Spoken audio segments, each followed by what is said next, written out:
আগে থেকে ফেটিয়ে রাখুন দুটো ডিমকে লবণ দিয়ে দিয়ে সেটাকে ভালো করে একটু ভুজিয়া করে নিন। ভুজিয়া হয়ে গেলে ডিমগুলোকে একটা আলাদা পাত্রে তুলে রেখে দেন। তারপর ওই কড়াইয়ের মধ্যে আরও খানিক সাদা তেল দিয়ে তেলটা গরম হয়ে গেলে পছন্দ মতো সবজিগুলো দিয়ে দেন। আমি এখানে নিয়েছি আলু, ফুলকপি, গাজর আর পেঁয়াজ।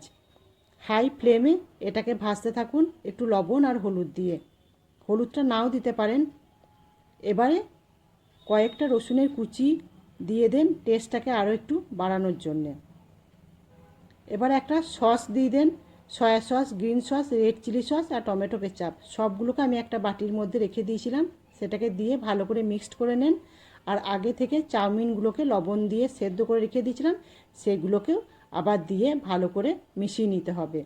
এবারে দিয়ে দেন গোলমরিচ গুঁড়ো আর চাউমিন মশলা দিয়ে ভালোভাবে মিশিয়ে নেন।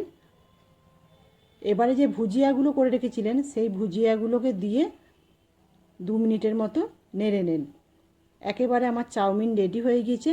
এবারে ভাজা বাদাম, শসা কুচি আর পেঁয়াজ কুচি দিয়ে এটাকে পরিবেশন করুন গরম গরম। কেমন লাগলো অতি অবশ্যই জানাবেন। ভালো লাগলে একটা লাইক দেবেন।